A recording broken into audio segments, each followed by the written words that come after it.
This focused chronological timeline of UK politics from the mid-20th century onwards shows some of the key social and political events which have shaped the modern UK.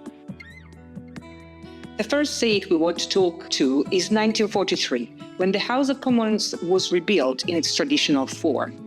After being bombed in the Blitz, the decision was made to rebuild the House of Commons in its traditional form. Maintaining the confrontational nature of the chamber rather than seizing the opportunity for a more discursive building structure arguably continued to shape the conduct of parliamentary debates and discussion to this day. Read Chapter 10 for more information. Then we move on to the late 1940s and to post-World War II Keynesianism. The late 1940s and post-war Keynesianism was a period in UK history which had a massive impact on shaping economic inequalities between the rich and the poor. Calling on the state to intervene in the economic cycle, it brought about the public ownership of economic assets and, of course, brought in the NHS. Although there have been many changes since the free market economics following 1979, it is so deeply embedded in the UK psyche that it has been very difficult to dislodge. Read Chapter 12 for more information. 1948 was the year of Windrush, a moment of great significance. The UK sent out an invitation to people from colonized lands to come to the UK and help in the post-World War II reconstruction. But this enthusiastic take-up exposed a very different reality, shedding light on the racism that underpinned colonialism throughout everyday life. Migrants and their descendants organized politically and fought hard to be treated with dignity and respect in their community and in the UK as a whole. This is a process which still requires considerable effort to maintain. Read Chapter 3 for more information. 1962 was the year that Rachel Carson's Silent Spring book was published. The Office for National Statistics reports that 3/4 of people in the UK aged 16 or over are worried about climate change. This has only happened because of the sustained and vigorous activity of environmental campaigns throughout civil society, highlighting the damage that we're doing to our environments. Of course, Carson built on much earlier campaigns, but this book has become a metaphor for and raised visibility about the ecological collapse of biodiversity in the UK. Read Chapter 13 for more information. Circa 1969 brought about a huge shift in cultural and social attitudes. We talk today about the culture wars and the rapidity of social change, but the 1960s brought about an enormous shift in cultural and social attitudes and norms, which politics had to work very hard to keep up with, especially in the arena of equality. This highlights how identities and lifestyles are intensely political spaces which shape the conditions of possibility for government. Read Chapter 5 for more information. 1979 was the year in which Margaret Thatcher's Conservative government was elected. Thatcher fundamentally altered the post-war consensus that had existed for more than 30 years, replacing it with free market ideology that radically shaped the public services which we experience today. This has had wide-ranging implications for the experience of inequalities felt by many throughout the UK. We look at these topics with regards to caste, gender, and the politics of work. Read Chapter 4 for more information. In 1988, we saw the election of Diane Abbott, Paul Bowden, Keith Vaz, and Bernie Grant. Diane Abbott, Paul Bowden, Keith Vaz, and Bernie Grant were elected as the first MPs of colour since 1932. This was a momentous occasion as finally, after a huge amount of campaigning against enormous racial prejudice, this important section of UK society was just starting to be represented at parliamentary level. Read Chapters 1 and 3 for more information. 1997 saw devolution happen. This was momentous for two reasons.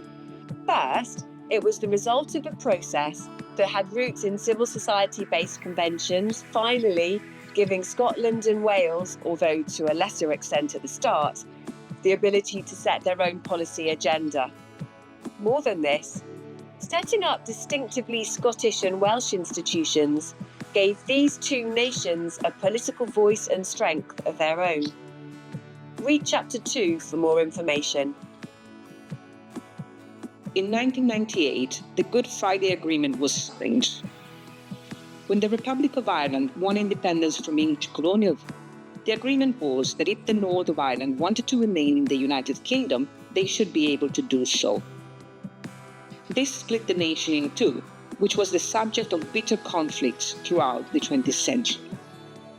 The bitter 30 years of Northern Ireland Civil War, euphemistically called the Troubles, was ended in 1998 by the Good Friday Agreement, which, after the failure of previous attempts, also re-established a more consensual form of devolution with the reopening of Stonewall's Assembly. The peace-building process has been, for the most part, successful, but the long-term impacts of questions around the relationship with and within the UK reverberate throughout UK politics still today. Read Chapter 6 for more information. Around 2010 was the first general election where social media and the internet were a source of information about politics. It's hard to pin this down to an exact date, but 2010 was the first general election where people began to get their information about current affairs in general and politics in particular from digital and social media. It's hard to understate the impact that this continues to have on UK politics, whether we talk about algorithms, echo chambers, AI, and of course much more. Read Chapter 9 for more information. 2014 was the year of the Scottish independence referendum. In 2014, under the lead of the Scottish National Party in government at Holyrood, Scotland voted to become independent. This was a momentous event for several reasons. First, it shook the very foundations of the union that underpins the UK. Second, even if eventually the SNP lost the referendum and Scotland remained in the UK, it generated high levels of participation from the population, showing that Scottish people really care about their politics and the future of their nation. This was reflected also in the 2015 general election, where the SNP recorded a landslide, winning 56 of the 59 Westminster seats available in Scotland. The UK first-past-the-post electoral system is not the easiest for small political parties, but the SNP showed how connecting strongly with the voters can propel a modular party to the mainstream. Read Chapters 4 and 7 for more information. 2016 saw the Brexit referendum happen. With the victory of the Leave camp and the exit of the UK from the EU, not only did this referendum fundamentally alter the relationship between the UK and our near neighbours in the European Union, it also shaped the policy and electoral landscape in the ensuing general elections. Understanding attitudes towards Brexit is key to understanding the 2019 general election and, of course, the years of politics which followed. In addition to what the referendum says about public opinion, it has had massive and far-reaching implications for the UK's relationship with the rest of the world, which will not be fully visible for some time to come. Read Chapters 12 and 14 for more information. In 2020, we saw metro mayors in England becoming more vocal. Devolution in England has rarely grabbed the headlines. Yet, even if weaker than in the other nations of the UK, the new devolved bodies elected in some parts of England are starting to take root. Perhaps this isn't what we remember 2020 for, but one of the many things that COVID highlighted was the challenge to the traditional Westminster system and core executive model of government presented by the mayors that lead England's combined authorities. Andy Burnham, Mayor of Greater Manchester, stood up to the Prime Minister Boris Johnson and sought to hold central government to account for the impact of centrally imposed COVID policy on the regions. highlighting in this way the importance of English devolution and setting new possibilities for future relationships between central and local government. Read Chapter 11 for more information. In 2024, Labour returned to government after 14 years of Conservative rule. This was a momentous election for several reasons. First, with huge swings of votes in all directions and the second lowest turnout in history, it highlighted how the UK political landscape is becoming more fragmented and volatile. Second, it highlighted that the traditional two-party system is turning into a multi-party one. In many constituencies, voters could choose between 3 or 4 contenders for the seat. Considering how first-past-the-post works, this has meant, on the one hand, that even the party that won the election, Labour in this case, did so with a huge number of seats, 64%, but a limited popular vote, of which they only won 34%. Third, the election saw for the first time 5 MPs from the populist radical right Reform, which is the new incarnation of UKIP, or the UK Independence Party, entering Parliament. This is a stark reminder of the divisions and sense of dissatisfaction that cut across the country. With a country more polarised than ever, this signals an important turn for the way in which the UK political system works and how the country is governed.